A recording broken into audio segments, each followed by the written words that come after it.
Food के बारे में बात करेंगे। क्लास 6 में हमने बात की कि फूड हमें एनर्जी के लिए चाहिए। एनर्जी हमें हमारे डिफरेंट फंक्शंस को कंप्लीट करने के लिए चाहिए होती है। तो फूड में क्या होते हैं कंपोनेंट्स। वो कंपोनेंट्स कौन कौन से? Carbohydrates, fats, proteins, vitamins and minerals. इसके अलावा हमने रफेज और वाटर की भी बात की है। तो ये जो कंपोनेंट्स ऑफ फूड हैं, इन्हीं का दूसरा नाम है न्यूट्रिएंट्स। तो न्यूट्रिएंट्स और कंपोनेंट्स एक ही बात है। और ये न्यूट्रिएंट्स जैसे कंपोनेंट सबको चाहिए, मतलब न्यूट्रिएंट्स नीडेड बाय ऑल, सभी को चाहिए। इंपॉर्टेंट बात ये है कि प्लांट्स तो अपने फूड को खुद बना सकते हैं, कैन मेक देयर फूड। जब हम बात कर रहे हैं एनिमल्स के बारे में, तो एनिमल्स अपना फूड खुद नहीं बना सकते। वो या तो प्लांट्स पे डिपेंड करते हैं अपने फूड के लिए, या फिर एनिमल्स पे डिपेंड करते हैं। और जिन एनिमल्स को वो खाते हैं, इसका मतलब वो एनिमल्स भी अपना फूड प्लांट से प्राप्त करते हैं। इसका मतलब ये हुआ एनिमल्स प्लांट्स पर ही डिपेंड करता है, डायरेक्टली या इनडायरेक्टली। आप नोट कीजिए।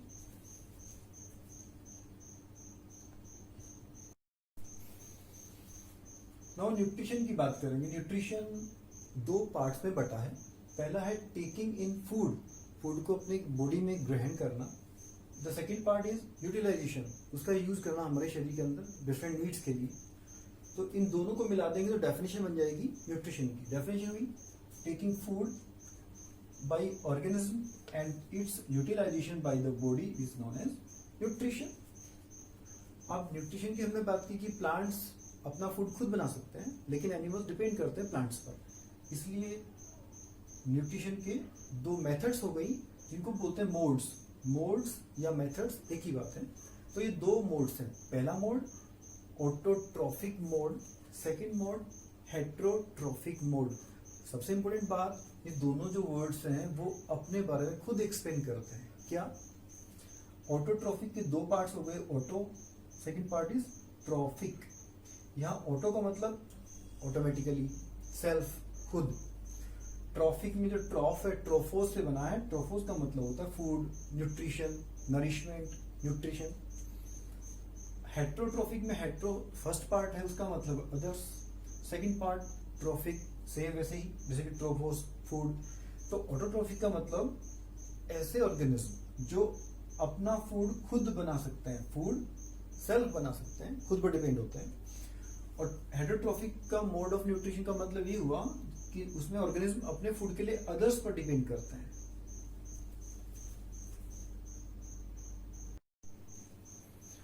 तो first mode of nutrition is autotrophic. हमने बात की ऑटो, सेल्फ, ट्रोफोस मतलब फूड।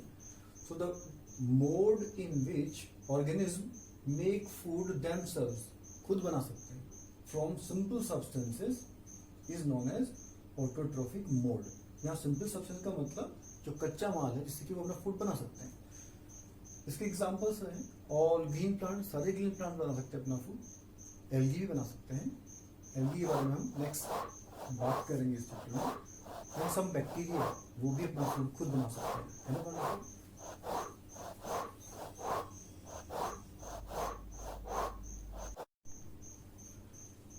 सेकेंड मोड है हेट्रोट्रॉफिक मोड, जिसमें कि अपना फूड खुद ही बना सकते हैं।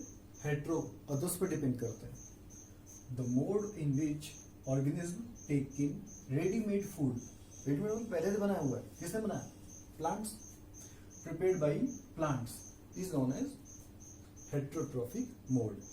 इसके एग्जांपल्स हैं ऑल एनिमल्स, जिसमें कि हम भी शामिल हैं, फंजाई जो कि ग्रीन नहीं होते, और सम बैक्टीरिया।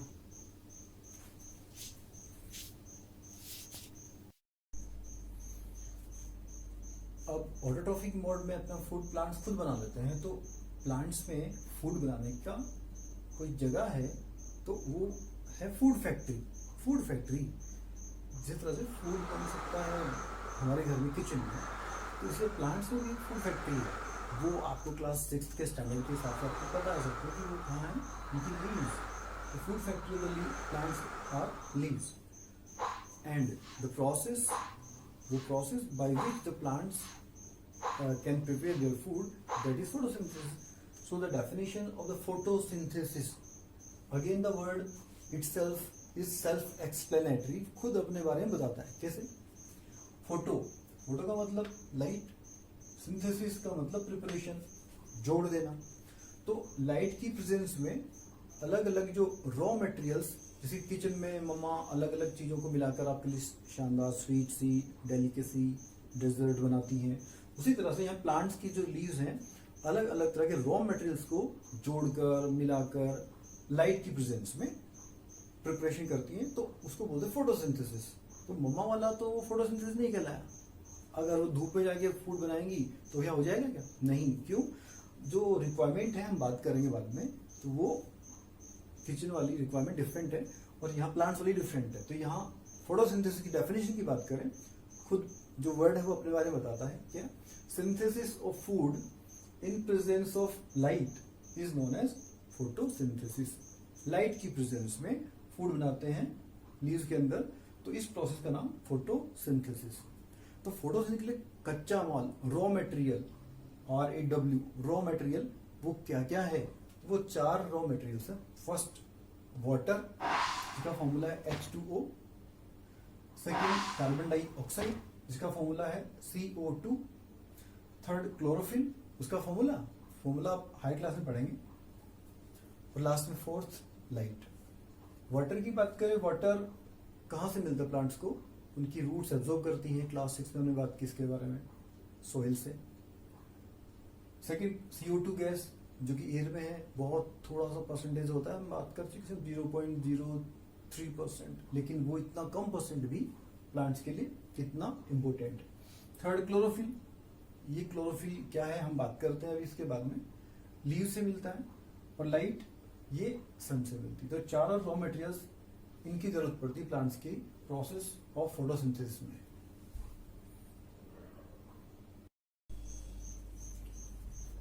CO2 जो रॉ मटेरियल है वो एयर से एब्जॉर्ब किया जाता है, तो लीव्स की सरफेस के ऊपर उसके लिए टाइनी पोर्स होते हैं। टाइनी पोर्स का मतलब वेरी स्मॉल, बहुत छोटे छोटे होल्स होते हैं जो कि नेकेड आई नजर नहीं आते।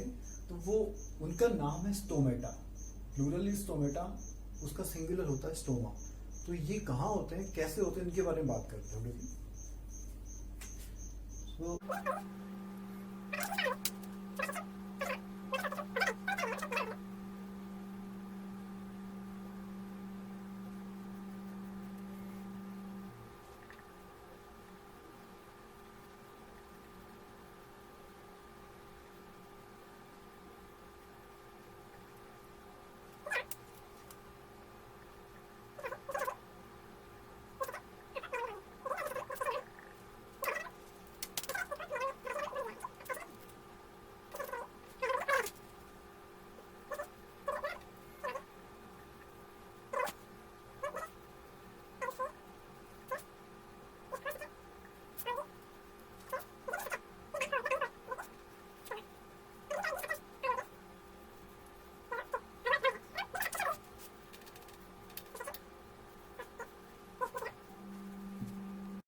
These air spaces are there, so the gas CO2 will enter through these stomata from here, and ultimately it will go through these spaces inside the leaves, and there it will help in the process of photosynthesis. But the stoma, which is having this special structure, what are those structures? उन structure का नाम क्या है, इसकी structure होती कैसी है, इसके बारे में हम नेक्स्ट स्लाइड में बात करते हैं।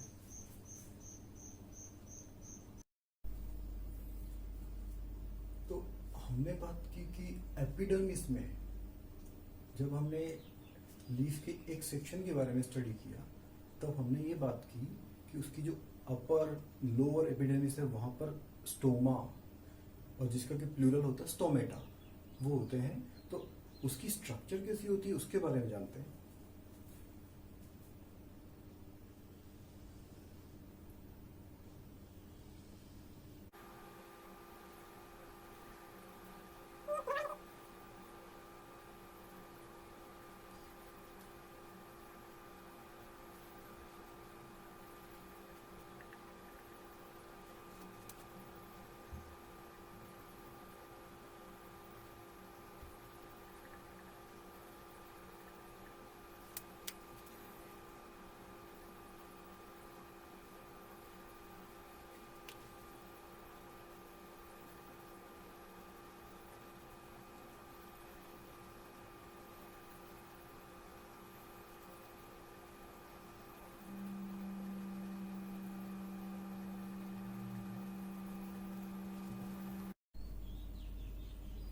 So this is the structure of a stoma.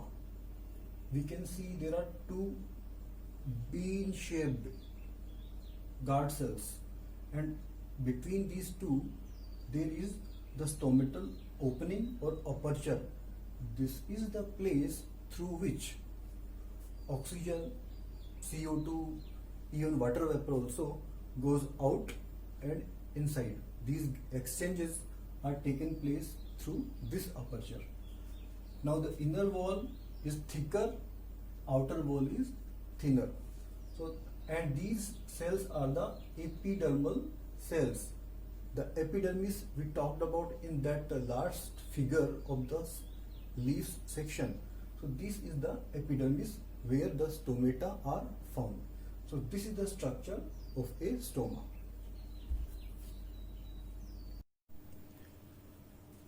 हमने दो जगह पर सेल्स के बारे में बात की. एक हमने बात की एपिडर्मल सेल्स, जब हम एपिडर्मिस की बात कर रहे थे. दूसरी हमने जब बात की स्टोमा की स्ट्रक्चर की अभी लास्ट फिगर में, तब हमने बात की किडनी जैसी शेप वाली सेल्स, गार्ड सेल्स. तो ये सेल क्या है इसके बारे में थोड़ी सी बात करते हैं, बाकी तो आप नेक्स्ट क्लास में स्टडी करेंगे. तो सेल क्या है, जिस तरह से कोई भी बिल्डिंग एक एक करके ईंटों की स्ट्रक्चर होती है जिससे कि एक पूरी बिल्डिंग बन जाती है, तो उस बिल्डिंग का एक सिंगल यूनिट उसका नाम है ईंट. उसी तरह से हमारी बॉडी की जो बिल्डिंग है उसकी एक ईंट, सॉरी ईंट नहीं, दैट इज सेल. तो वो जो सिंगल जो यूनिट है हमारी बॉडी की उसका नाम है सेल. तो वो सेल एक्चुअली ईंट से डिफरेंट होती है. ईंट हम नेकेड आइज देख सकते हैं, लेकिन सेल को हमें माइक्रोस्कोप से देखा जा सकता है, हम विदाउट माइक्रोस्कोप नहीं देख सकते. तो उसके बारे में थोड़ी सी बात करते हैं. ये cell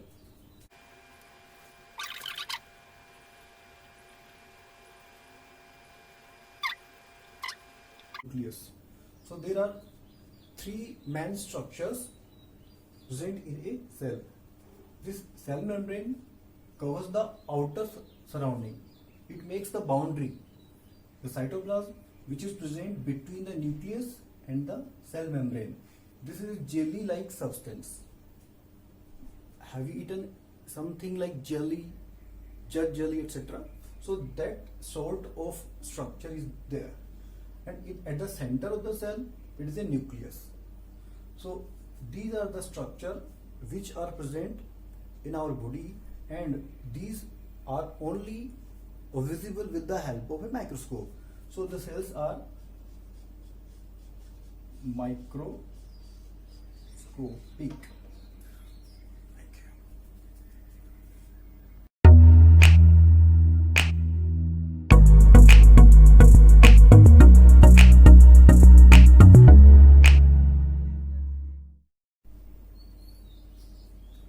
raw material number 2 chloroplast अभी मिला नहीं है, मतलब क्लोरोफिल. तो ये क्लोरोप्लास्ट और क्लोरोफिल में डिफरेंस क्या है और ये होता कहाँ है, इसके बारे में बात कर रहे हैं. तो हमने बात की थी अभी स्टोमा की स्ट्रक्चर के बारे में. तो हमने उसमें ये बात की कि किडनी जैसी शेप वाली गार्ड सेल्स के अंदर भी ग्रीन कलर की स्ट्रक्चर्स प्रेजेंट है जिनका नाम है क्लोरोप्लास्ट. तो क्लोरोप्लास्ट की स्ट्रक्चर कैसी होती है, फिर हम ढूंढते हैं क्लोरोफिल कहाँ है, थोड़ी सी जानकारी. तो पहले हम डायग्राम बनाएंगे क्लोरोप्लास्ट का.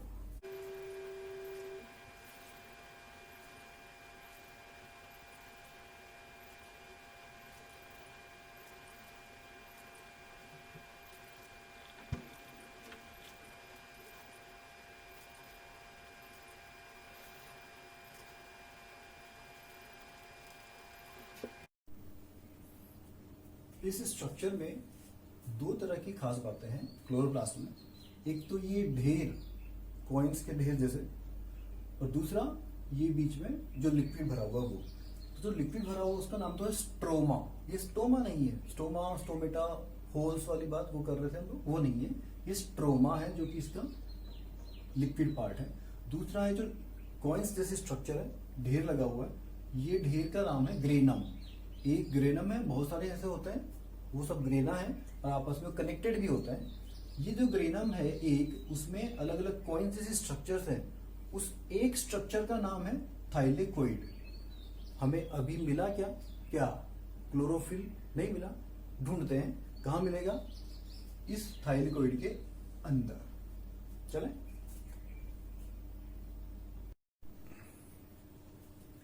तो क्लोरोफिल कहाँ है, ढूंढे उसको।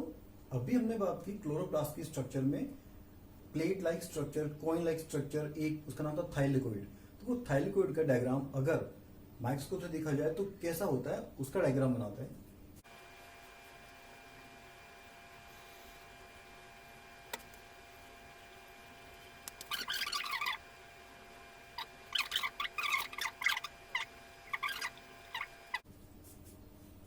ये दोनों ही पिगमेंट्स हैं, क्लोरोफिल भी और कैरोटीनॉइड भी, दोनों पिगमेंट्स हैं। और पिगमेंट का काम, कलर कैसा है इनका, ग्रीन। क्लोरोफिल वर्ड की अगर बात करें, क्लोरो का मतलब होता है ग्रीन, तो PHY फिल का मतलब होता है लीफ, लीफ इज ग्रीन, तो इसलिए उसका नाम है क्लोरोफिल। तो क्लोरोफिल है क्या, ए ग्रीन पिगमेंट। तो इसका जो, अगर हम अपीयर होने के हिसाब से देखें तो उसके कारण हमें लीव्स, इस क्लोरोफिल के कारण हमें लीव्स नजर आती ग्रीन, लेकिन इसका प्राइमरी फंक्शन है वो है सनलाइट को ट्रैप करना। तो ये जो क्लोरोफिल मॉलिक्यूल्स हैं, इनकी भी दो स्ट्रक्चर है, इनका एक हेड है और एक टेल है। तो हेड और टेल की जो स्ट्रक्चर है उसमें खास बात ये कि इसमें एक मैग्नीशियम नाम का मेटल भी होता है, Mg, जिसका सिंबल होता है Mg। तो ये मैग्नीशियम का मेटल भी होता है, इसके बारे में हम हायर क्लास में बात करेंगे। तो यहाँ पर जो क्लोरोफिल नाम के जो मॉलिक्यूल्स हैं वो ट्रैप करते हैं सनलाइट को, जिसके सनलाइट के अंदर की हीट को, और वो देते हैं फिर लीफ को, लीफ के अंदर से तमाम जो क्लोरोफिल है उस हीट को इकट्ठा करते हैं और उसके बाद में फोटोसिंथेसिस में हेल्प करते हैं। तो फिर ये दूसरे वाले जो कैरोटीनॉइड वो क्या करते हैं, दीज आर द असिस्टेंट्स, ये भी ट्रैप करते हैं हीट को, लेकिन ये ट्रैप करने के बाद में ये दे देते हैं क्लोरोफिल को। इस तरह अल्टीमेटली सारी की सारी जो सनलाइट है उसकी हीट एनर्जी वो काम आती है फोटोसिंथेसिस की प्रोसेस को कंप्लीट करने के लिए। दो रॉ मटेरियल्स तो हो गए, तीसरा वाटर एंड मिनरल्स। ये कहां से आते हैं वाटर मिनरल्स, ये एक्चुअली सॉइल में होते हैं। तो इनको एब्जॉर्ब करता है कौन, एब्जॉर्ब बाय रूट्स, उनके रूट हेयर्स होते हैं वहां से, फ्रॉम सॉइल, और वहां से रूट्स के द्वारा एब्जॉर्ब होने के बाद में वो ट्रांसपोर्ट हो जाते हैं, ले जाए जाते हैं, ट्रांसपोर्ट हो जाते हैं टू लीव्स, क्योंकि लीव्स में हो रहा है क्या, फोटोसिंथेसिस का काम।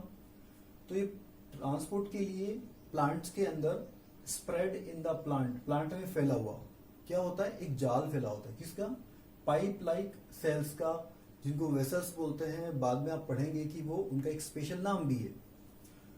लास्ट रॉ मटेरियल कच्चा माल वो है लाइट। लाइट कहां से मिलती है, फ्रॉम सन, और सन से इस लाइट को ट्रैप करने का काम हमने बात की थी अभी क्लोरोप्लास्ट के बारे में, कि क्लोरोप्लास्ट में क्लोरोफिल होता है ग्रीन कलर का पिगमेंट। तो trapped bye chlorophyll and other pigments, यहाँ अदर पिगमेंट्स कौन से, हमने एक की बात की है, कैरोटीनॉइड। तो trapped bye chlorophyll and other pigments, तो हीट ट्रैप हो गई लाइट के अंदर से, वाटर मिनरल्स आ गए सॉइल से, एयर से मिलके CO2, और क्लोरोफिल प्लांट्स की लीव्स के अंदर है ही। तो चारों रॉ मटेरियल तैयार है किचन में, किचन फैक्ट्री में, फूड फैक्ट्री में। अब क्या होगा, फोटोसिंथेसिस। तो अब हम उसकी बात करते हैं इक्वेशन की।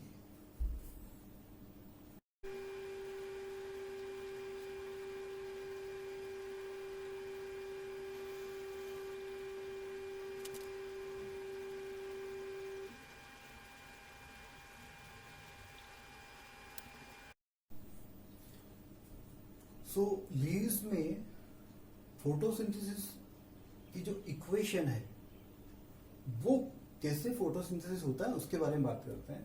चारों रॉ मटेरियल्स रेडी है हमारे पास, CO2 कार्बन डाइऑक्साइड की बात की, प्लस H2O वाटर का फॉर्मूला है, क्लोरोफिल और सनलाइट की प्रेजेंस में, क्लोरोफिल ने ट्रैप कर लिया सनलाइट को, तो हीट एनर्जी अवेलेबल है। तो ये हीट एनर्जी काम आएगी CO2 और H2O दोनों को कंबाइन करने के लिए। हमने बात की थी फोटोसिंथेसिस में, सिंथेसिस का मतलब टू कंबाइन, जोड़ना। तो दोनों को जोड़ने के लिए जो हीट चाहिए उस हीट को ट्रैप करेगा क्लोरोफिल नाम के जो पिगमेंट है और उसके हेल्पर हमने कैरोटेनॉइड की बात की, इन दोनों को कंबाइन करके बनेगा कार्बोहाइड्रेट और उसके साथ में निकलेगी ऑक्सीजन। ऑक्सीजन एक गैस है जो कि पत्तियों से बाहर निकल जाएगी, एरो ऊपर की तरफ, इसका मतलब वो पत्तियों से बाहर निकल जाएगी। निकलने के लिए रास्ता कौन सा, हमने बात की इसके बारे में, यस, स्टोमा। यहाँ पे हमने कार्बोहाइड्रेट की बात की। कार्बोहाइड्रेट्स सिंपल भी होते हैं और कॉम्प्लेक्स भी होते हैं। You will study about those in higher classes. Right now we are talking about two types of carbohydrates. Already in class 6 we had talked about one carbohydrate, that was starch. You know that. So यहाँ पर जो carbohydrate बनता है शुरुआत में उसका नाम है ग्लूकोज। इसका फॉर्मूला C6H12O6। ये ग्लूकोज का फॉर्मूला है।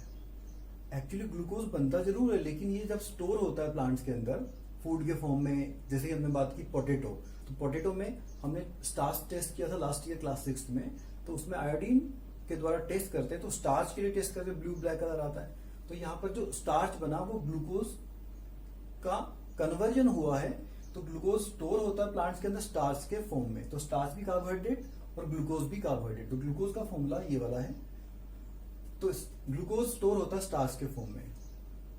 अच्छा, हम बात करेंगे फोटोसिंथेसिस। अब तक हमने बात की कि फूड फैक्ट्री होती है लीव्स, लेकिन केवल लीव्स में ही नहीं, कुछ और पार्ट्स भी होते हैं प्लांट्स में जो कि ग्रीन होते हैं, जैसे कि ग्रीन स्टेम, ग्रीन ब्रांचेस, और पार्टिकुलरली जो डेजर्ट वाले प्लांट्स होते हैं, डेजर्ट मतलब रेगिस्तान वाले plants, in the desert plants when the leaves are either absent और they are converted into spine like structures और they are very very small. क्यों? To prevent loss of water, जैसे कि पानी वाटर वेपर बन के कम से कम उड़े, उनको पानी का नुकसान कम से कम हो, तो उस पानी को बचाने के लिए उनमें ऐसा मॉडिफिकेशन होता है। तो उन प्लांट्स में भी फोटोसिंथेसिस की प्रोसेस किसके द्वारा होती है? बाय देयर ग्रीन स्टेम और देयर ग्रीन ब्रांचेस।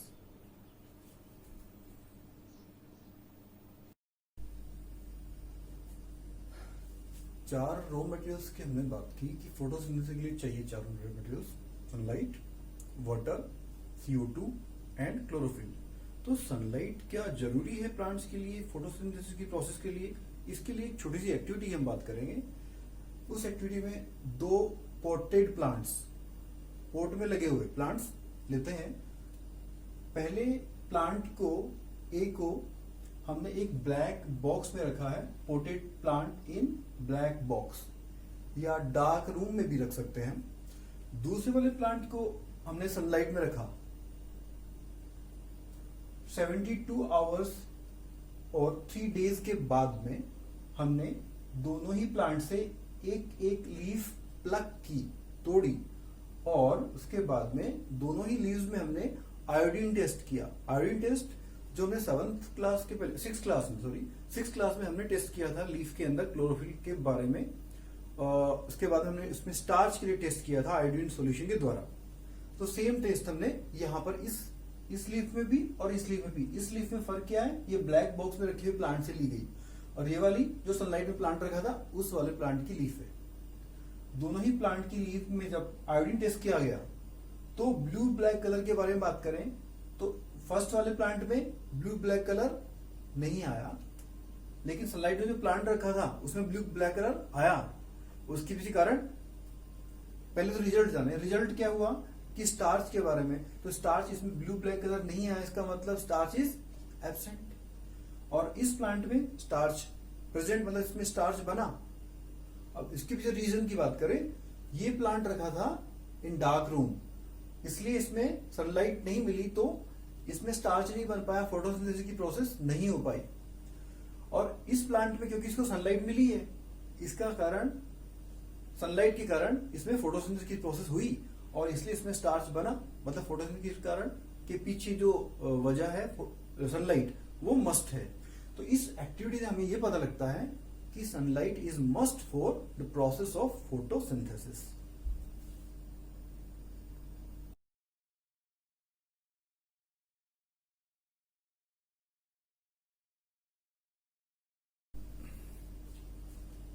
सो आपने अभी एक स्लाइड देखी, उसमें डिफरेंट कलर्स की लीव्स थी।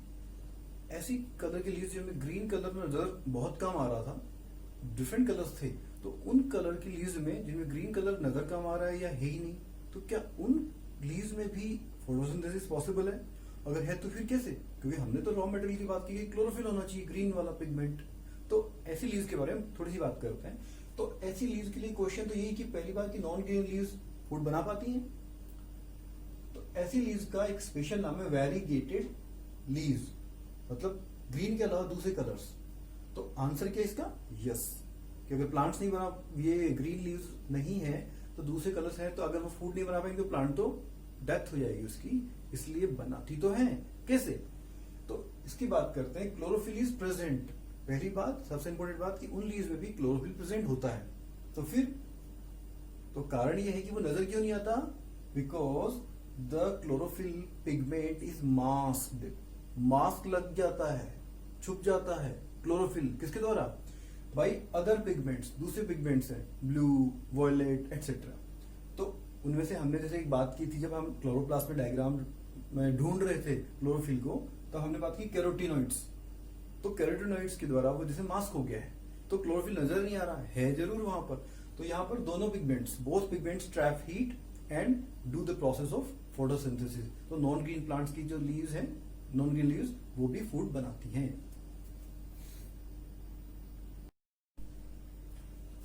अब तक हमने बात की कि प्लांट्स फोटोसिंथेसिस की प्रोसेस के द्वारा, ग्रीन प्लांट्स भी और एल्गी भी स्टार्च बना लेते हैं, मतलब कार्बोहाइड्रेट बन जाता है। लेकिन हमने बात की कि फूड कंपोनेंट्स तो स्टार्च के अलावा, कार्बोहाइड्रेट के अलावा फैट, प्रोटीन्स, मिनरल्स वो भी होते हैं। तो हम बात करेंगे प्रोटीन्स के बारे में।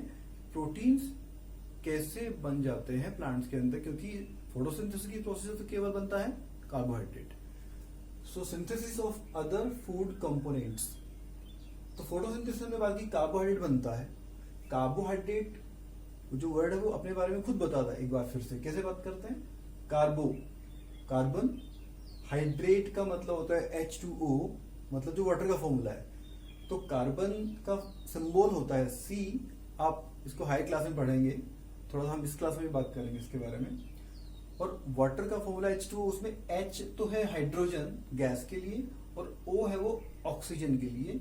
तो ये गैस का फॉर्मूला है H2 और O2। तो तीन तरह के न्यूट्रिएंट इसके अंदर हम बात कर सकते हैं, कार्बन, हाइड्रोजन और ऑक्सीजन। कार्बोहाइड्रेट इन तीनों से मिलकर बना है। लेकिन प्रोटीन्स को बनाने के लिए एक और चीज चाहिए इन तीनों के अलावा, वो क्या? नाइट्रोजन। इनमें तो नाइट्रोजन नहीं है। मतलब कार्बोहाइड्रेट तो प्लांट्स ने बना लिया लीव्स के अंदर फोटोसिंथेसिस की प्रोसेस के द्वारा, बट अब उनको बनाना है अगर प्रोटीन, तो उनको एक और कंपोनेंट चाहिए, वो है नाइट्रोजन। तो वो नाइट्रोजन कहां से मिलेगा उनको? तो ये सवाल है हमारे पास। इसके जवाब है दो। पहला जवाब है, हमने क्लास 6 में बात की कंपोजिशन ऑफ एयर के बारे में। So when we talked about the composition of air, then we talked about the percentage of different gases, constituent gases. The first one, the major part is composed of nitrogen, that is 78%. The second one, oxygen 21%, and the last one 1% CO2 and other gases, that is 1%. So nitrogen is present in the air, but यहाँ पर एक problem है. Problem is this, that the plants cannot take the nitrogen gas from the air directly.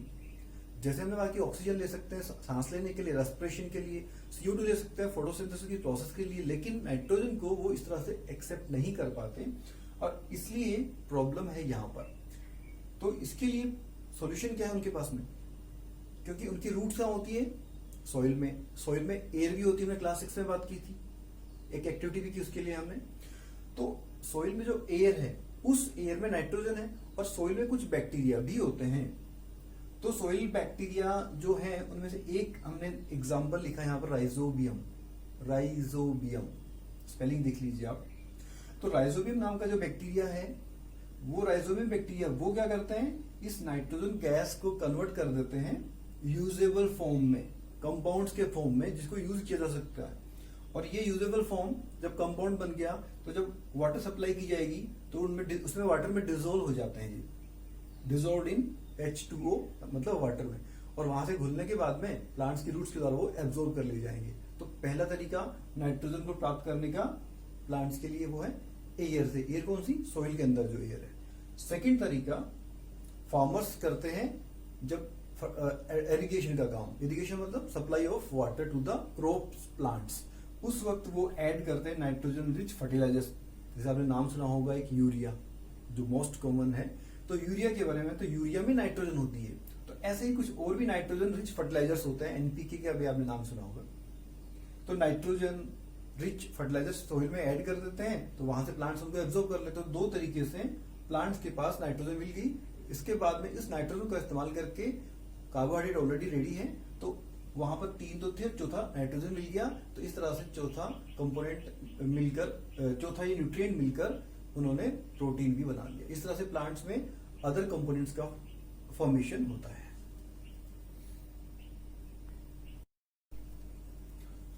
So till now we have talked about the autotrophic mode of nutrition, the first mode, जिसमें कि plants, green plants, algae and some bacteria can prepare their own food. Now we will talk about the second mode of nutrition, that is heterotrophic. Definition बात कर चुके, is depend on others, जिसमें कि हम शामिल हैं, एनिमल शामिल हैं, फंजाई की हमने बात की थी और सम बैक्टीरिया की बात की थी। So heterotrophic mode of nutrition that is divided further into 3 categories. First, parasites. Second, insectivorous plants. Plants हम बात करेंगे प्लांट्स कैसे हो सकते हैं, क्योंकि हमने ग्रीन प्लांट्स के बारे में बात की, वो तो ऑटोट्रॉफिक होते हैं, बट यहां पर हम बात कर रहे हैं प्लांट्स हेटेरोट्रॉफिक मोड में, तो उसके बारे में बात करेंगे। And third category is saprotrophs.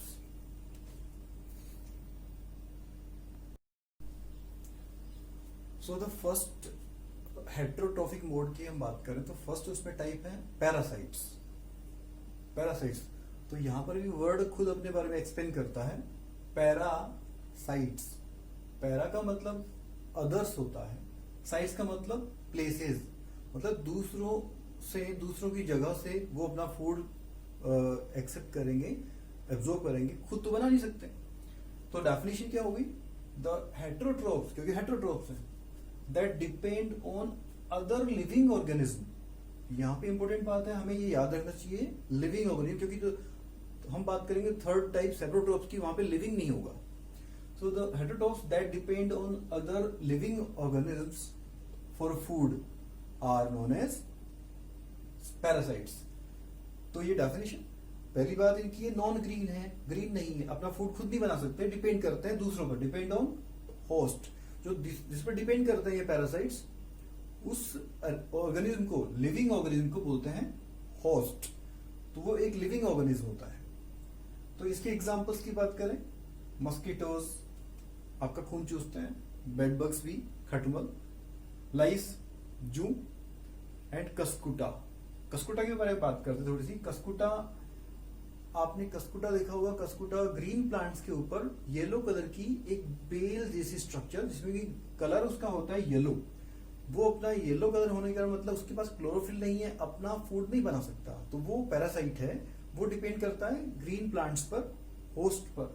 तो ये इसलिए एक प्लांट पैरासाइट है।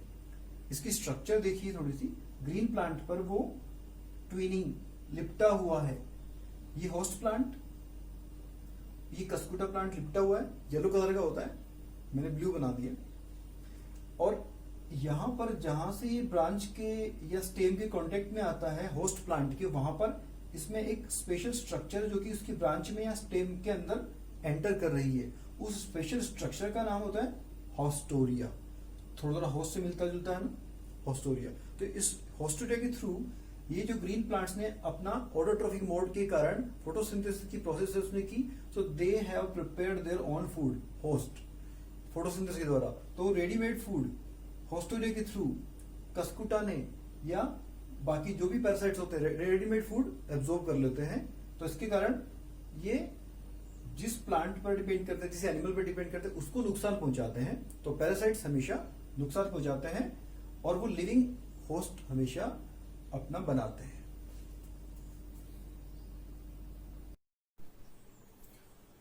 सेकेंड जो हेटेरोट्रॉफिक मोड है उसके बारे में हमने बात की, इसका नाम है इंसेक्टिवोरस प्लांट्स। यहां फिर से वर्ड बताता अपने बारे में, insect, vores means eating, plants insects को खाने वाले प्लांट्स। तो प्रॉब्लम ये है कि ये प्लांट्स हैं, मतलब फोटोसिंथेसिस कर सकते हैं, कार्बोहाइड्रेट बना सकते हैं, अपना फूड बना सकते हैं, लेकिन फिर ये इंसेक्ट तो क्यों आते हैं? तो इसके पीछे कारण है। द रीजन इज कि हमने बात की थी कि कार्बोहाइड्रेट्स के अलावा जो कंपोनेंट्स हैं वो उनकी सॉइल से उनको प्राप्त हो जाते हैं, नाइट्रोजन की हमने बात की थी, लेकिन यहाँ पर प्रॉब्लम वही है कि they grow in nitrogen deficient soil, ऐसी सॉइल में ग्रो करते हैं जिसमें नाइट्रोजन की कमी होती है। तो जब नाइट्रोजन नहीं होगा तो उन प्लांट्स की ग्रोथ नहीं हो पाएगी प्रॉपरली, इसलिए उनको नाइट्रोजन की डेफिशिएंसी को कंप्लीट करने के लिए, फुलफिल करने के लिए इंसेक्ट्स को खाना पड़ता है, और insects are very good source of nitrogen, इनके एग्जांपल्स की बात करें, पिचर प्लांट, ड्रोसेरा, यूट्रिकुलोरिया। हम पिचर प्लांट की थोड़ी सी एक्सप्लेनेशन में बात करेंगे। पिचर प्लांट, इसकी ये देखिए, पिचर प्लांट का एक पार्ट है, उसकी ये लीफ है वो मॉडिफाई हो गई है, उसका रूप बदल गया है। मॉडिफाई होने के बाद में वो एक घड़े सी शेप में आ गई है। यहाँ पर उसकी लिड, ढक्कन, जैसे घड़े में ढक्कन होता है वैसे ही, लेकिन घड़े का ढक्कन तो उसे अटैच नहीं होता, इसमें अटैच होता है उसका ढक्कन, लिड। तो ये मॉडिफाइड लीव है, उसका शेप घड़े से हो गया है, इसलिए इस प्लांट का नाम है pitcher plant. Leaf is modified into a pitcher form. तो इसमें इसकी स्पेशल स्ट्रक्चर को देखकर इंसेक्ट्स इसकी तरफ अट्रैक्ट होते हैं। अब जब अट्रैक्ट होते हैं तो इस स्ट्रक्चर के अंदर हेयर लाइक स्ट्रक्चर्स होती है, और उनकी खास बात ये कि दे आर डायरेक्टेड डाउनवर्ड्स, नीचे की तरफ उनकी डायरेक्शन होती है। तो ये इंसेक्ट जब अट्रैक्ट होकर इसके अंदर आते हैं तो entangled in downward directed hairs के अंदर वो फंस जाते हैं, यहाँ पर बाहर निकल नहीं पाते हैं। तो ये एक बार फंस गए तो इसके बाद में इसकी लीफ के इंटरनल स्ट्रक्चर, जो इनर वॉल है, वहां से डाइजेस्टिव जूसेस निकलते हैं। जैसे हम बात करेंगे हमारे सेकंड चैप्टर में न्यूट्रिशन एंड एनिमल्स के बारे में, जब हमारे बारे में बात करेंगे तो हम बात करेंगे हमारी बॉडी में भी डिफरेंट पार्ट से डाइजेस्टिव जूसेस निकलते हैं। तो यहाँ स्पेशल स्ट्रक्चर जो पिचर है उससे भी डाइजेस्टिव जूसेस निकलते हैं, और वो इस इंसेक्ट को डाइजेस्ट कर लेते हैं। तो इस तरह से उनको नाइट्रोजन की डेफिशिएंसी को पूरा करने का मौका मिला।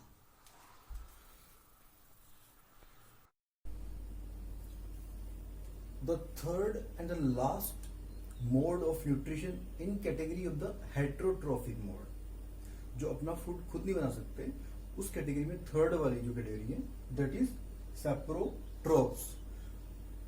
So this word again explains itself. It has been divided in two parts, sapro and trophs. Sapro means dead, decaying or rotten material. Dead मरा हुआ, सड़ रहा है जो, या जो गल रहा है, गल गया है। ट्रॉप्स का मतलब वही न्यूट्रिशन, नरिशमेंट। तो ऐसे हेटरोट्रॉप्स जो अपना फूड खुद नहीं बना सकते, वो डिपेंड करते हैं अदर्स पर, लेकिन अदर्स कौन? लिविंग नहीं है यहाँ पर।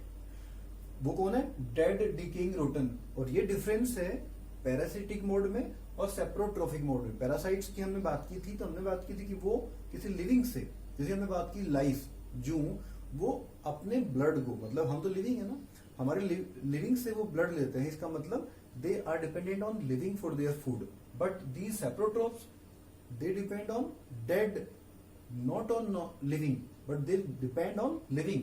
So this is a definition here. The heterotrophs that depend on dead, decaying or rotten material for their food, अपने food के लिए, are called as saprotrophs. ये definition हो गई। तो आपने ये वाली फिगर, ऐसा वाला स्ट्रक्चर बारिश के मौसम में, रेनी सीजन में अलग अलग जगहों पे देखा होगा। कई बार तो आपने अपने घर में भी देखा होगा, जैसे कि आपने ब्रेड को, गीला ब्रेड, बारिश के मौसम में टेम्परेचर ज्यादा होता है और मॉइस्चर, एयर में वाटर का कंटेंट, मॉइस्चर वो ज्यादा होता है। तो उस वक्त ब्रेड अगर स्लाइस अगर ब्रेड की ओपन रह गई है, अगर गीला ब्रेड रह गया है, तो after some time, within some hours, क्या होता है, उसके ऊपर आपको not green but different kind की ब्राउन कलर की एक लेयर नजर आने लगती है। उसी तरह अचार में, पिकल्स में, अगर ऑयल कंटेंट कम है उस कंटेनर में जिसमें पिकल रखा गया है, उसमें अगर स्टोर किया गया है, तो उसके भी अपर साइड में एक लेयर के ऊपर डिफरेंट कलर की, नॉन ग्रीन, डिफरेंट कलर की एक लेयर बन जाती है, जिसमें आप छोटे छोटे ग्रेन लाइक स्ट्रक्चर नजर आती है। तो that is that is saprotrophs. तो रेनी सीजन में डेड डिकेइंग रोटन मटेरियल पे उग जाती है, पिकल्स में लेदर चमड़े पर भी, शूज वगैरह पे, कई बार तो कपड़ों पर भी लग जाती है। तो ये ग्रीन नहीं होती। ग्रीन नहीं होती क्यों? बिकॉज नो क्लोरोफिल, क्लोरोफिल नहीं है, ग्रीन पिगमेंट नहीं है, तो अपना फूड खुद नहीं बना सकती, डिपेंड करना है। और ये अपना फूड, रेडीमेड फूड एब्जॉर्ब करती है किससे? लिविंग, अपना जो इनका जिस पर ये डिपेंड करती है उससे, नॉन लिविंग से जिससे अपना फूड प्राप्त करती है उसे एब्जॉर्ब करती है। तो इनकी एब्जॉर्प्शन की कैपेसिटी बहुत अच्छी होती है। हॉट एंड ह्यूमिड कंडीशन में इनकी ग्रोथ ज्यादा होती है। हमने मॉइस्चर की बात की, ह्यूमिड मॉइस्चर का मतलब जिसमें वाटर की हमने बात की, वाटर वेपर एयर में ज्यादा होती है, तो वो मॉइस्चर वो रेनी सीजन में ज्यादा होगा, तब इनकी ग्रोथ बहुत ज्यादा होती है। तो इनका सबसे अच्छा एग्जाम्पल क्या है? फंजाई। ये आपने देखा है, ये मशरूम है।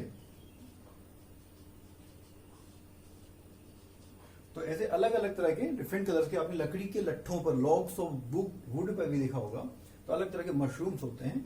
तो ये मशरूम, तो इनका सेप्रोट्रॉप का सबसे बड़ा एग्जांपल है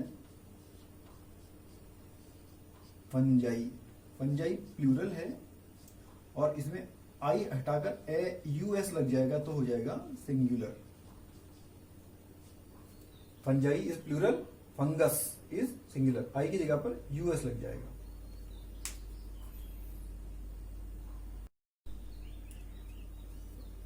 We talked about that the heterotrophs depend on others for their food. अपना फूड खुद नहीं बना सकते, दूसरों पे डिपेंड करते हैं। वो अदर्स कौन हो सकते हैं? लिविंग भी हो सकते हैं और नॉन लिविंग भी हो सकते हैं। लिविंग की हमने बात की पैरासाइट्स के केस में, वो अपने लिविंग होस्ट से अपना फूड रिसीव करते हैं। और अभी हमने बात की सेप्रोट्रॉप्स के बारे में, तो वो अपना फूड नॉन लिविंग से प्राप्त करते हैं। अब क्योंकि ये अपने फूड के लिए दूसरों पे डिपेंड करते हैं, दूसरों का फूड मतलब ये यूज कर रहे हैं, तो उनको उनके फूड से डिप्राइव कर रहे हैं। डिप्राइव मतलब वंचित करना, उनके फूड को ये प्राप्त कर रहे हैं। तो deprive others for their needs, इसका मतलब उनका फूड उनको नहीं मिलेगा उनकी आवश्यकता के हिसाब से। So they will have some problem, और ये प्रॉब्लम मतलब डिजीज, बीमारी। तो हमें डिजीजेज, तो इसके कारण बीमारियां भी हो जाती हैं, not even plants, also to humans, हमें भी इसके कारण प्रॉब्लम हो जाती है। तो प्लांट्स को भी, एनिमल्स को भी और ह्यूमंस को भी हेटेरोट्रॉप्स के कारण सर्टेन डिजीजेस हो जाती हैं। हमने बात की थी ब्रेड सड़ जाती है, तो ब्रेड अगर सड़ जाए, स्पॉइल्ड ब्रेड, तो उसके अंदर होता क्या है इसके बारे में बात करते हैं। एक सड़ी हुई ब्रेड है, इसकी सरफेस के ऊपर हमें पाउडर लाइक स्ट्रक्चर नजर आती है। तो उस पाउडर लाइक स्ट्रक्चर का अगर माइक्रोस्कोपिक व्यू किया जाए, माइक्रोस्कोपिक व्यू मतलब माइक्रोस्कोप से अगर देखा जाए तो क्या नजर आता है? उसमें ये जो राउंड राउंड स्ट्रक्चर्स हैं, एक राउंड स्ट्रक्चर, ये हमने इतना बड़ा इसका डायग्राम बनाया है।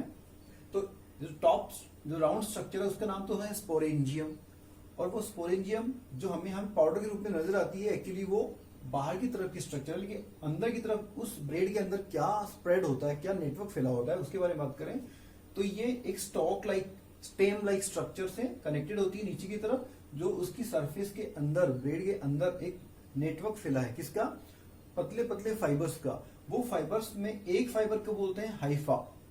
हाइफा एक फाइबर, सारे जो हाइफा है उनका नेटवर्क, उसको बोलते हैं mycelium. Mycelium is the network of all the Haifa.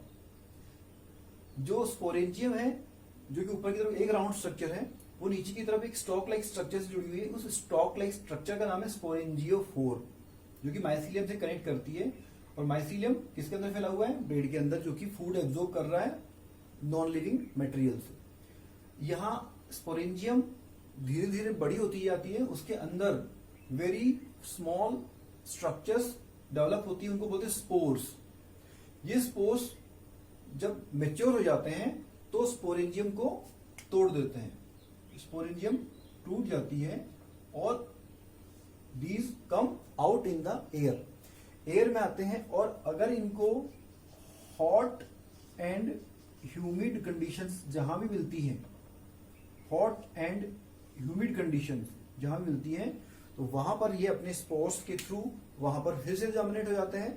अगर वहां फूड है, डेड डिकेइंग रोटन मटेरियल है और कंडीशन हॉट एंड ह्यूमिड है, टेम्परेचर ज्यादा है, वाटर कंटेंट ज्यादा है, तो वहां पर ये जिस तरह की सीड्स को चाहिए जर्मिनेशन के लिए, उसी तरह से स्पोर्स, ये स्पोर्स किसमें है, फंजाई के अंदर हमने बात कर रही।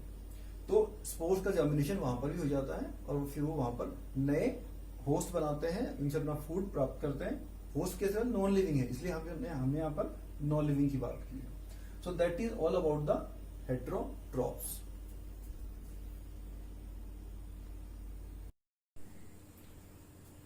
Now we will talk about a special relationship, special type of relationship in which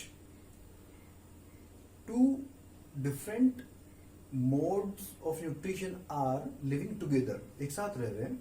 हमने बात की कि ऑटोट्रॉफिक मोड वाले जो ऑर्गेनिज्म होते हैं वो अपना फूड खुद बना सकते हैं, और जो हेटेरोट्रॉफिक मोड वाले ऑर्गेनिज्म होते हैं वो डिपेंड करते हैं ऑटोट्रॉफ्स पर अपने फूड के लिए। तो अगर ऐसी सिचुएशन हो जहां पर एक ऑटोट्रॉफ और एक हेटेरोट्रॉफ दोनों एक साथ रहते हैं, तो एक साथ रहते हैं इसका मतलब ऑटोट्रॉफ अपना फूड बनाएंगे और हेटेरोट्रॉफ उनसे फूड लेंगे।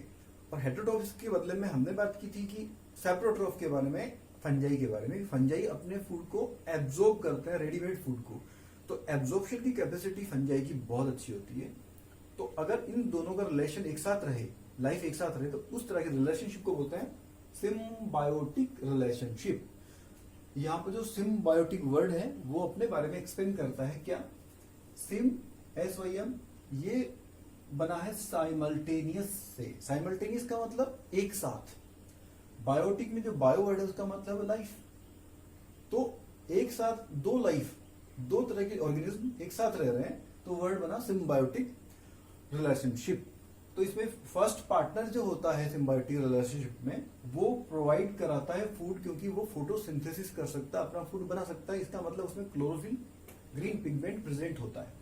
सेकेंड वाला पार्टनर उसका, वो न्यूट्रिएंट्स को, रेडीमेड न्यूट्रिएंट्स को एब्जॉर्ब करेगा।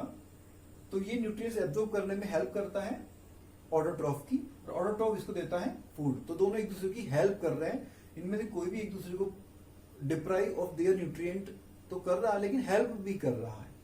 तो इसके एग्जांपल्स की बात करें, इसके दो मेन एग्जांपल्स है। पहला एग्जांपल है लाइकेन। Lichen, LICHEN, lichen. इसमें दो पार्टनर में फर्स्ट वाला पार्टनर जो फूड बनाता है वो है एल्गा, जो अपना फूड बनाएगा और फूड बनाकर वो खुद के लिए भी इस्तेमाल करेगा। And it will provide to the fungus the second partner, that is fungus. Fungus अपना फूड बना नहीं सकते, सेप्रोट्रॉफ्स होते हैं। तो ये लेकिन एब्जॉर्प्शन ऑफ द न्यूट्रिएंट्स में हेल्प करेंगे। तो दोनों एक साथ रहते हैं, तो इनको बोलते हैं लाइकेन। और ये लाइकेन आपने सब ने देखी है।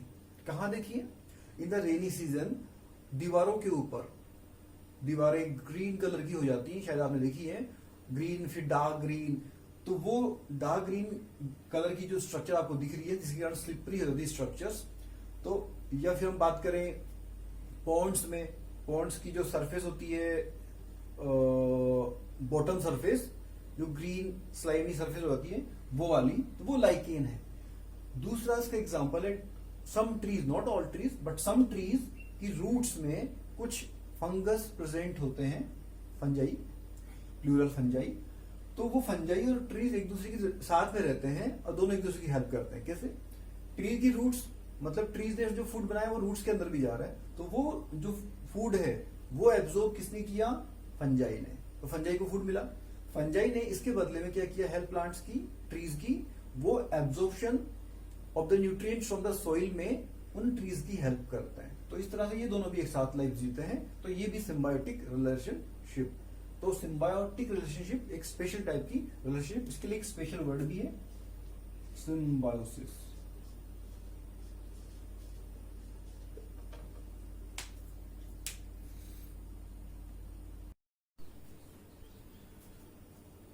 प्लांट्स की ग्रोथ के लिए न्यूट्रिएंट्स का होना जरूरी है। और हमने बात की है कि वो न्यूट्रिएंट्स, प्लांट्स सर्टेन न्यूट्रिएंट्स तो बना लेते हैं। जहां हमने कार्बोहाइड्रेट की बात की तो वो तो बना लेते हैं अपना फोटोसिंथेसिस द्वारा, लेकिन अदर न्यूट्रिएंट्स उनको सॉइल से एब्जॉर्ब करने होते हैं। तो सॉइल से जब प्लांट्स, जब हम प्लांट्स की बात करें तो हम जो अपने गार्डन के प्लांट्स उनकी भी बात कर सकते हैं, और crops the same kind of plants grown on a large scale like the farmers in their fields do। तो फार्मर्स जब क्रॉप्स लगाते हैं तो वहां के जो प्लांट्स बहुत सारे हैं, तो उस सॉइल में से न्यूट्रिएंट्स को एब्जॉर्ब करते हैं।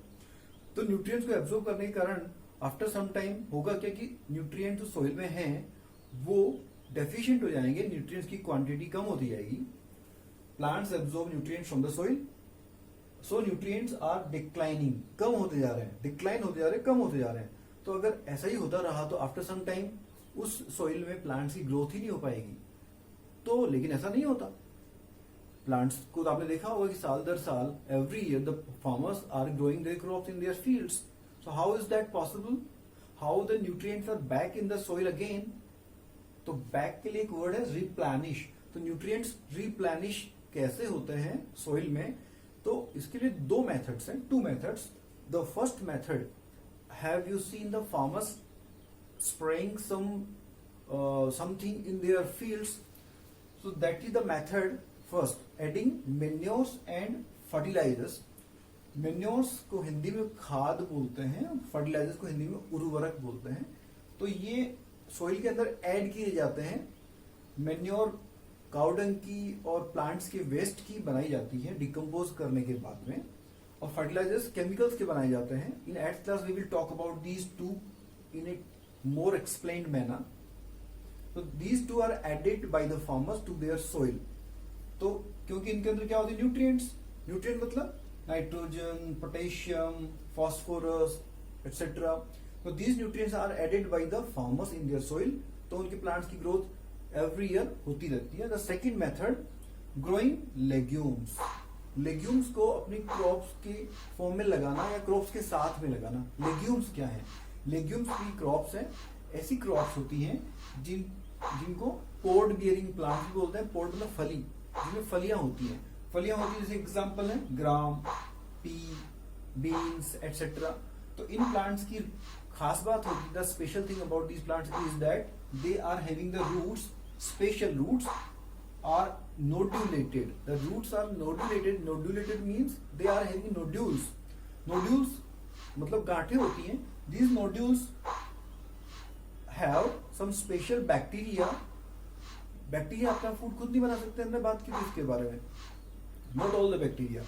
So most of the bacteria are dependent on others. They are heterotrophs. They are parasites. अपना फूड खुद नहीं बना सकते. तो ये बैक्टीरिया इन प्लांट्स की नोड्यूल्स में रहते हैं. तो वहां इन बैक्टीरिया को फायदा क्या है कि इनको फूड मिल रहा है इन प्लांट से. क्योंकि पी प्लांट है, ग्रीन प्लांट अपना फूड तो बनाता ही है, उनकी रूट्स में भी फूड आता है ट्रांसलोकेट होकर. तो फूड से वो उनको न्यूट्रिशन मिल जाता है. लेकिन फिर इन प्लांट्स को उनके कारण कोई फायदा हो रहा है. तो वो फायदा क्या हो रहा है? ये नाइट्रोजन फिक्सिंग बैक्टीरिया की हमने बात की थी पैरासाइट्स के बारे में. तो ये क्या करता है, उस सोइल के अंदर जो एयर है, जहां प्लांट्स की रूट्स है, उस सोइल में जो एयर है वो नाइट्रोजन गैस, वो नाइट्रोजन गैस हमने बात की डायरेक्टली प्लांट्स की रूट्स एब्जॉर्ब नहीं कर सकती. तो नाइट्रोजन गैस को ये बैक्टीरिया, जिनका एक एग्जांपल हम ऑलरेडी पढ़ चुके, राइजोबियम. तो this nitrogen gas is converted into a soluble form. Soluble form मतलब जो वाटर में डिसॉल्व होकर प्लांट्स के रूट्स के द्वारा एब्जॉर्ब की जा सके. तो these bacteria, nitrogen fixing bacteria, nitrogen gas को जो कि फ्री है एयर में, उसको ट्रैप कर लेते हैं और उसको कंबाइन करके सॉल्ट्स में बदल देते हैं, सोल्यूबल फॉर्म में बदल देते हैं. सॉल्ट्स की हमने बात की कि सॉल्ट्स को वाटर में डिसॉल्व कर सकते हैं. तो नाइट्रोजन गैस बदल गई सोल्यूबल फॉर्म में. तो this type of bacteria are present in the roots of the legume plants. अच्छा, different thing is there that here we are having again a relationship between the bacteria and the roots of the plants. You know what is this known as? Tell me.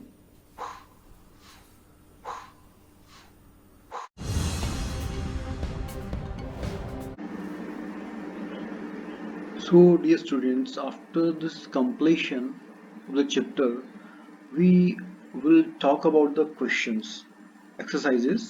So, the question number 1 is, why do organisms need to take food? Organisms को food लेने की need क्या है? जरूरत क्या है उनको? So, the answer you will write, food is essential for all living organisms. To क्या करने के लिए जरूरी है? First, सर्वाइव, जिंदा रहने के लिए. Second, to perform life processes such as respiration, growth, repair and replacement of damage body cells और टिश्यूज. इन सब के लिए चाहिए फूड. क्योंकि उसी में कंपोनेंट्स ऑफ फूड होते हैं। Third, for continuous supply of energy for various activities, हमारी बॉडी की तमाम तरह की एक्टिविटीज, हमारी डेली एक्टिविटीज, उन सबको करने के लिए भी एनर्जी चाहिए, वो मिलेगी हमें फूड से। क्वेश्चन नंबर 2 की बात करें, distinguish between a parasite and a saprotroph. Parasite में और सैप्रोट्रोफ में डिफरेंस बताना है एक्सप्लेन करते हुए। सो हमने दो कॉलम बनाए, एक पैरासाइट वाला और एक सैप्रोट्रोफ वाला। तो डिफरेंस नंबर 1 की बात करते हैं। पैरासाइट की बात करें तो grows on the body of another living organism, दूसरों की बॉडी में रहता है, लिविंग ऑर्गेनिज्म है, and derives nutrients from it, और उससे अपना न्यूट्रिएंट प्राप्त करते हैं। खुद तो बना नहीं सकते, पैरासाइट भी नहीं बना सकते और सैप्रोट्रोफ भी नहीं बना सकते, लेकिन डिफरेंस है कि वो लिविंग पे रहते हैं। और दूसरे वाले saprotroph obtain nutrients from the dead और डिकेइंग और रॉटन ऑर्गेनिक मटेरियल, जैसे कि उनका नाम बताता है। डिफरेंस नंबर 2 लिखेंगे, develop special organs like suckers, hooks और haustoria to obtain nourishment from the host. हमने सक्कर्स हुकर्स के बारे में बात नहीं की ज्यादा, लेकिन आप ये समझ लीजिए कि जब हम लाइस की, जू की, मस्कीटोज की, इनकी बात करते हैं तो ये इनके थ्रू ही ब्लड सक करते हैं, और हॉस्टोरिया की हम बात कर चुके हैं इन द केस ऑफ अमरबिल। डिफरेंस नंबर 2 सेप्रोट्रोफ में लिखेंगे हम, capable of secreting some enzymes which can digest complex molecules into simpler forms. हमने बात की थी पिचर प्लांट के बारे में कि हमने बात की थी फंजाई के बारे में कि fungi dead decaying rotten material के ऊपर अपने फूड के लिए डिपेंड करते हैं, तो वो उनको डाइजेस्ट कर लेते हैं, क्योंकि वो मटेरियल रोट हो रहा है, सड़ रहा है, तो उनसे डाइजेस्ट कर सकते हैं। थर्ड, एग्जाम्पल्स की बात करेंगे, तो एग्जाम्पल्स में पैरासाइट के एग्जाम्पल्स कस्कुटा, जिसको अमरबेल बोलते हैं नॉर्मल लैंग्वेज में, लाइस, मस्कीटो, ऑर्किड्स एटसेट्रा। ऑर्किड्स ऐसे स्पेशल टाइप्स के प्लांट्स होते हैं जिनको एपीफाइट्स बोलते हैं, आप हाई क्लास में पढ़ेंगे इनके बारे में। और सेप्रोट्रोप्स के एग्जांपल्स की बात करें तो fungi and some bacteria. Question number 3 की बात करते हैं, how would you test the presence of starch in leaves. Leaves में स्टार्च है प्रेजेंट, इसका टेस्ट कैसे करेंगे, तो ये टेस्ट की हम बात कर चुके हैं, आयोडीन टेस्ट के थ्रू पता लगाते हैं। आयोडीन जब टेस्ट करते हैं तो स्टार्च का सॉल्यूशन ब्लू ब्लैक कलर का हो जाता है। इसकी स्टेप्स में, स्टेप्स नंबर 1 की बात करें तो pluck a healthy leaf from a plant, एक प्लांट से हमें एक हेल्दी लीफ लेनी है, तोड़ लेनी है, प्लक का मतलब तोड़ लेना। Boil the leaf in water for 10 minutes, boil करेंगे लीफ को वाटर में 10 मिनट्स के लिए। Again boil the leaf in alcohol और spirit over water bath to remove chlorophyll from it. अब इन वाटर से और क्लोरोफिल को अल्कोहल में जब बॉईल किया है तो उसका तो क्लोरोफिल हट गया है, और थोड़ा बहुत जो बचा है wash the decolourise leaf with water to remove any chlorophyll sticking to it. अगर अभी भी बचा हुआ है थोड़ा बहुत क्लोरोफिल, तो उसको हटाने के लिए हमने इसको वाटर से वॉश कर दिया है। लास्ट में हम few drops of iodine on the leaf डालते हैं, और appearance of blue black colour in the leaf shows the presence of starch in it. Now question number 4 की बात करते हैं, give a brief description of the process of synthesis of food in green plants. Green plants में photosynthesis की process का एक description देना है। तो सबसे पहले we will write the definition of photosynthesis. So definition, definitely you can write it, the food making process in plants from simpler substances like CO2 and water in the presence of sunlight.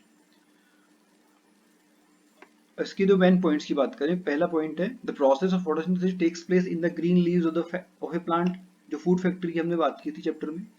Second, 4 raw materials होते हैं necessary photosynthesis के लिए। First sunlight, second chlorophyll, next carbon dioxide, and fourth water. The process begins by absorption of sunlight energy by chlorophyll. Sunlight की energy को trap किया जाता है chlorophyll के द्वारा, तो वहां से प्रोसेस शुरू होती है।